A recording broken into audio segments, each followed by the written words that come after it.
on y va, jingle. Le coup de cœur de Hanan. Alors, mon coup de cœur de la semaine, donc c'est un lieu qui est à Saint-Ouen, 21 rue de Clichy, Atmosphère. Donc, Atmosphère, c'est les ateliers de travail manuel ouvert et social. Donc, c'est un lieu qui fait 2000 m². Donc, il y a un nouveau lieu alternatif à vocation solidaire et humanitaire. Donc, il y a le de rencontre, de partage, de création et d'innovation. Donc, l'objectif de ce lieu, c'est d'intervenir sur différentes problématiques, notamment des problématiques humanitaires. Donc on a une partie des locaux qui est totalement dédiée à l'hébergement de SDF, de personnes sans revenus, de personnes sans papier. Donc on a 40 résidents aujourd'hui sur ce lieu-là. On va trouver également un grand espace événements et expositions artistiques, un espace restauration, donc plus précisément un espace cuisine à destination de toutes les associations. Donc l'objectif étant de cuisiner jusqu'à 3000 repas par jour. Donc on a un espace également hyper intéressant qui est un espace de coworking, pareil destiné aux associations et entrepreneurs solidaires. Alors, Atmosphère, c'est tout simplement un squat. Ouais. On essaie tout simplement d'y créer un semblant de vie avec des personnes les plus différentes. Entre autres, il y a des Anglais qui viennent, des humanitaires anglais qui on héberge actuellement chez nous depuis que Calais s'est un peu fermé, donc ils sont là avec toute leur logistique. Moi plutôt, je voudrais plus, au lieu de vous parler de ce lieu, c'est vraiment apporter vraiment une vraie vision. Aujourd'hui, il y a plus de 3 millions de mètres carrés disponibles en Ile-de-France. Ouais. On a des jeunes, ils ont 25 ans, ils dorment encore dans des lits superposés, entassés dans des HLM. Demain, ça va péter tout ça, c'est sûr et certain. Aujourd'hui, il faut qu'on aille récupérer ce qui nous est dû. Moi, j'ai rien contre la finance qui se sont accaparés, comment dire, tous ces biens immobiliers. Je suis pas là pour dire, c'est un écosystème comme un autre, mais il faut un peu le réguler. Il y a vraiment des millions de mètres carrés, il y a eu trop d'abus. Et l'abus, ça mène à un moment à une révolte, quoi. Et en France, on aime bien les révolutions. Donc, je sais pas pourquoi on attend toujours la révolution. Moi, je pense que nous, ce qu'on fait en tant qu'humanitaire, c'est éviter cette révolution et être une sorte de essayer de faire évoluer et réguler les choses avant que ça pète. C'est un pansement, quoi, c'est ça? Exactement, on est ce pansement. Il y a tellement de millions de mètres carrés. Moi, quand je me retrouve face à un juge, après avoir squatté, comment dire, un bâtiment, je viens pas pour faire de la misère sociale. Je viens pas dire au juge, oui, je sais pas où dormir, et puis voilà, le 115 il est saturé. Ce que je viens dire au juge, je lui dis tout simplement, écoutez, madame ou monsieur le juge, moi j'ai plein d'argent, j'ai plein de revenus, j'ai plein de moyens. Aujourd'hui, en tant un entrepreneur qui voudrait, comment dire, juste un local pour fournir du service à la personne, pour aider, comment dire, nos seniors, un local, on ne le loue pas, même s'il est prêt à payer 3 années d'avance. On ne lui loue pas, c'est-à-dire qu'on l'empêche de créer l'emploi et en même temps on l'empêche de fournir un service à une certaine population. C'est-à-dire que moi, mon axe de défense quand j'ouvre un squat, c'est vous empêcher les gens de venir entreprendre dans le sens large. Pour moi, un réfugié qui essaie qui vient ici pour se protéger parce que voilà, il est en danger dans son pays, puis se refaire, comment dire, un peu une santé, c'est une forme d'entrepreneuriat. On est tous des entrepreneurs, quoi. Moi, je défends vraiment l'axe entrepreneurial quand j'ouvre un squat. Très bien. Voilà. On va en parler un peu plus. Alors, on va peut-être, Alan, si tu veux bien aussi dans un instant, avant de j'aime ou j'aime pas et ton coup de cœur, évoquer la situation de Paris, la violence policière, Alan, justement, jusqu'à interdire même des distributions des repas du Salem. Alors, non, nous, on n'a pas été interdit de distribution à la rue Philippe de Girard. Là, tu parles effectivement d'interdiction qui a été faite de distribuer en face du centre de Porte de la Chapelle. Oui. Donc, les raisons invoquées, c'est des raisons de sécurité, de propreté de l'état des lieux. Et en fait, ils ont été, les distributions ont été déplacées face à la déchetterie. Voilà. On veut plus de propreté, mais on les met. Mais après, voilà, ce que moi ce qui est important pour nous lors de cette émission, c'est effectivement de dénoncer ces violences policières, ces conditions d'accueil qui sont indignes, cette volonté de l'État qui est en réalité de chasser, de décourager ces réfugiés pour ne plus en fait qu'ils rentrent au sein du territoire français. Mais derrière, il s'agit aussi de se dire qu'il y a des vraies solutions qui peuvent être proposées. Donc Utopia 56 qui est là aujourd'hui fait un gros travail auprès des associations qui viennent distribuer la nourriture de coordination, mais aujourd'hui on n'a pas assez d'associations sur place pour couvrir les besoins. Donc les besoins c'est le matin, le midi, le soir, c'est 350 à 400 réfugiés, parfois 200 qui doivent manger, et que derrière, vu que l'État se désengage, je suis désolée de taper sur le doigt d'État, mais c'est la réalité, on n'a pas suffisamment d'associations. Donc on a eu un gros focus, comme tu as dit, lors du démantèlement des camps, sur les conditions des réfugiés. Utopia notamment avait son nombre suffisant de bénévoles. Hier on a été avec Isabelle à Porte de la Chapelle, il n'y a plus de bénévoles quoi. Il n'y a plus de bénévoles sur place. Il y a de moins en moins d'associations. Au niveau des dons, pareil, c'est hyper compliqué. Donc aujourd'hui, il s'agit de dire, remobilisons-nous. On a effectivement ces associations qui est là, Utopia qui a cette volonté de les coordonner. Foued, il est là aujourd'hui et c'est pour ça que je l'ai invité. C'est parce qu'on a un lieu donc on a ce lieu à l'atmosphère, donc qui est au 21 rue Clichy à Saint-Ouen. On a fait un gros travail pendant 1 mois et demi, 2 mois pour créer une cuisine, pour justement que les associations viennent cuisiner. Là derrière, il y a un gros travail qui est en train d'être fait aussi pour qu'on récolte des denrées. Donc en réalité, on facilite le tout par un local qui nous est mis à disposition, par la recherche de collecte, en tout cas on travaille dessus, l'achat d'un véhicule interassociatif pour toutes les associations. Donc voilà, juste remobilisons-nous et travaillons ensemble. Je parlais tout à l'heure de solidarité, de fraternité. Et là il est temps d'y aller. Il ne s'agit pas de dénoncer et puis après d'éteindre sa radio et puis allez on passe à autre chose. Il y a des besoins. Anan, en un mot aussi, on voit de plus en plus, je crois, vous comme moi, en voiture, au feu rouge, dans le métro, beaucoup de gens qui font la manche, qui demandent de l'argent. Et on voit aussi le comportement de certaines personnes, les ignorants, ou leur parlant extrêmement mal. Encore une fois, on va peut-être rappeler quand même à tous ceux qui nous écoutent ce soir que personne, et bien personne dans le monde, ne quitte par gaieté de cœur son domicile, sa famille, ses amis, ses repères, quoi. Et aujourd'hui, ces gens qui se retrouvent dans des situations hallucinantes, dramatiques, qu'on a essayé d'illustrer, de relater depuis le début de cette émission, évidemment, c'est pas de gaieté de cœur qu'ils sont évidemment en train de demander de l'argent. Et parfois, on a affaire à des gens qui ne comprennent malheureusement pas le français, ou peut-être heureusement d'ailleurs pour pas entendre des remarques désobligeantes de certaines personnes.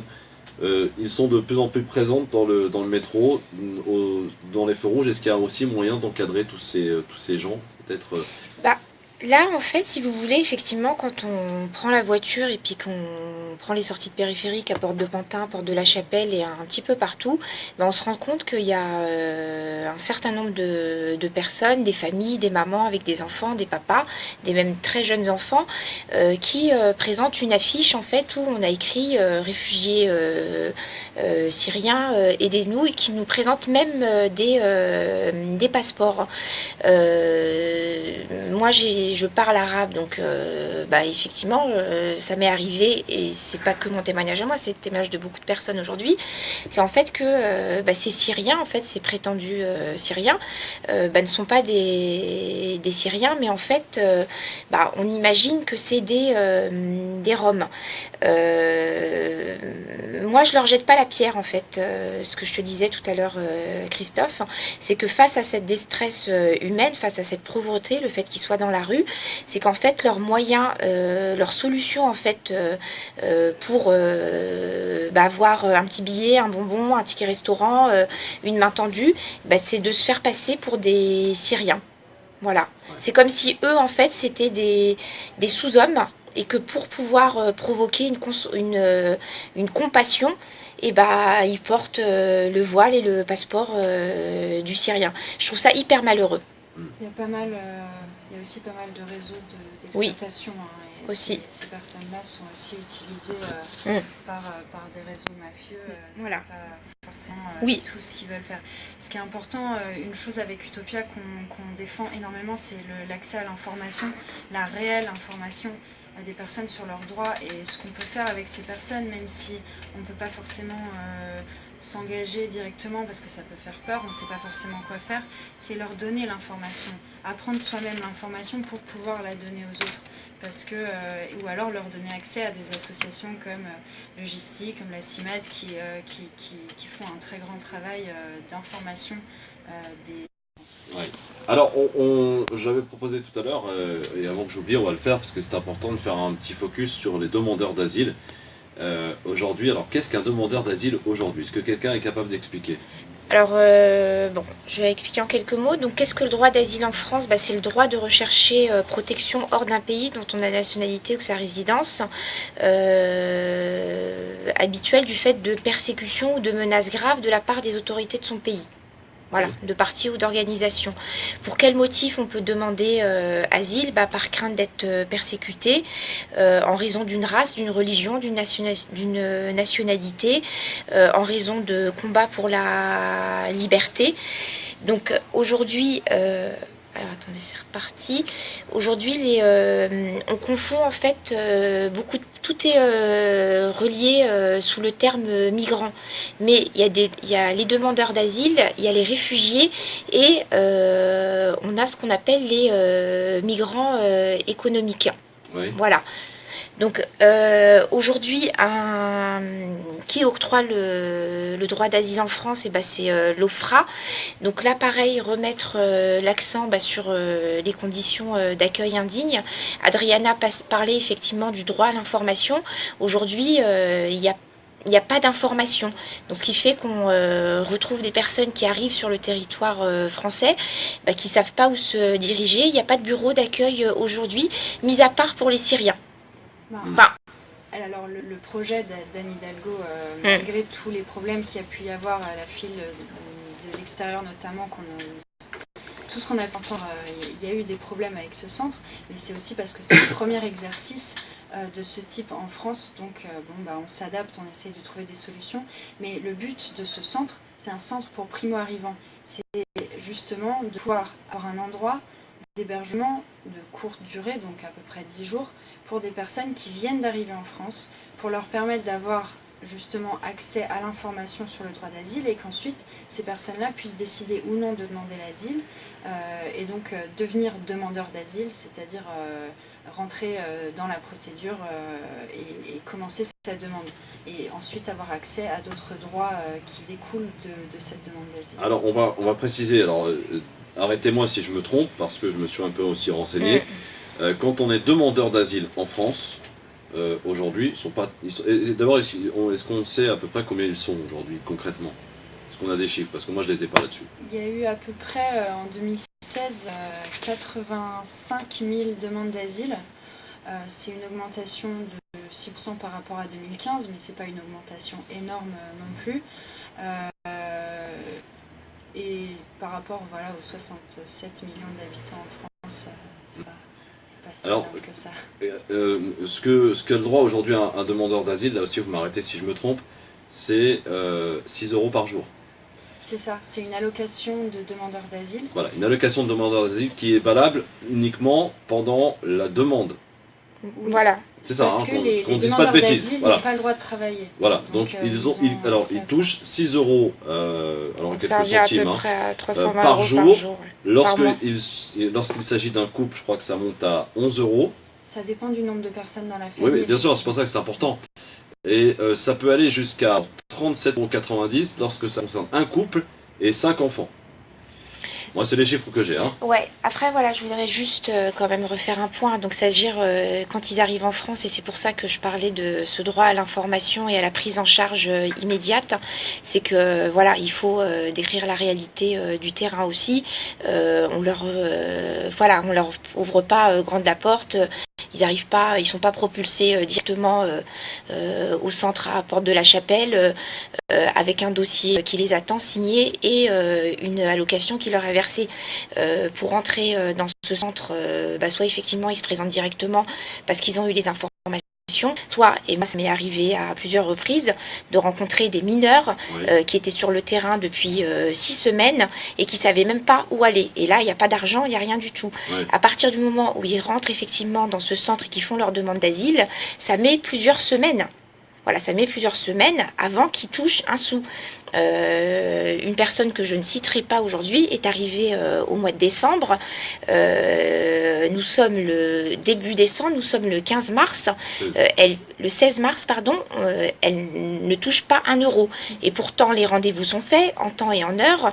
Il y a un suivi, il y a un accompagnement qui est fait. Donc voilà, c'est pas si simple que ça. Et une fois qu'ils ont eu de toute manière leur allocation, effectivement, il y a un temps d'attente qui est long, qui normalement doit être 9 mois au maximum. Enfin, c'est énorme, c'est très long. Où là, ils sont livrés à eux-mêmes. Avec 320 €, certes, mais ils sont livrés à eux-mêmes et sans savoir est-ce que ça va être accepté ou refusé. Donc la réalité du terrain, c'est ça aujourd'hui. Oui, non, parce qu'on tenait à donner les chiffres parce qu'il y a eu beaucoup de fantasmes autour de cela. Oui. Et sciemment, peut-être d'ailleurs, de la part de certains responsables politiques ou de certaines personnes aussi dans la presse ou qui ont relayé des fausses informations en disant que les demandeurs d'asile étaient touchés quasiment plus qu'un SMICAR aujourd'hui en France, alors que c'est complètement faux. Oui, c'est de la voilà. Donc c'était important de rétablir les choses. On rappelle 6 € par jour pour un homme seul. Je crois que c'est autour de 11 € pour un couple. Et ça peut monter jusqu'à 37,90 € par jour pour une famille. Voilà, et donc ça c'est l'exception qui la touche. Voilà, je précise, c'est l'exception. Bien sûr, non mais voilà, il fallait... NGF, le grand forum avec Hanan Zawani que je tenais à remercier personnellement pour nous avoir organisé une belle émission avec des gens qui n'ont qu'un seul but, visiblement, d'après ce qu'on peut en croire au travers de leur témoignage, d'aider ceux qui en ont réellement le besoin, pour faire simple. Voilà, donc bravo à tous en tout cas autour de cette table parce que vous êtes quelque part aussi la fierté de ce beau pays des droits de l'homme, la France. Hanan, on va conclure cette émission en demandant à chacun donc qu'il puisse nous donner des informations utiles, ce que vous recherchez, etc. On va commencer par toi, tiens Hanan, les repas du Salem. Alors les repas du Salem, on recherche des bénévoles, voilà, qui soient disponibles le lundi soir à 20 h, le mercredi à 13 h, le vendredi à 20 h pour la distribution. Également des cuisinières pour venir nous donner un coup de main et cuisiner directement à l'atmosphère. Donc ça y est, c'est fait, on a une cuisine, elle est équipée, donc venez cuisiner au 21 rue de Clichy à Saint-Ouen et on recherche des dons alimentaire. Alors comment ça se passe? Facebook, alors, site, Facebook, les repas du Salem, donc S-A-L-E-M. C'est Atmosphère, ça s'écrit A-T-M-M comme maman, O-S, Atmosphère, F-A-I-R-E. Donc c'est le faire, F-A-I-R-E, .org. Du verbe faire.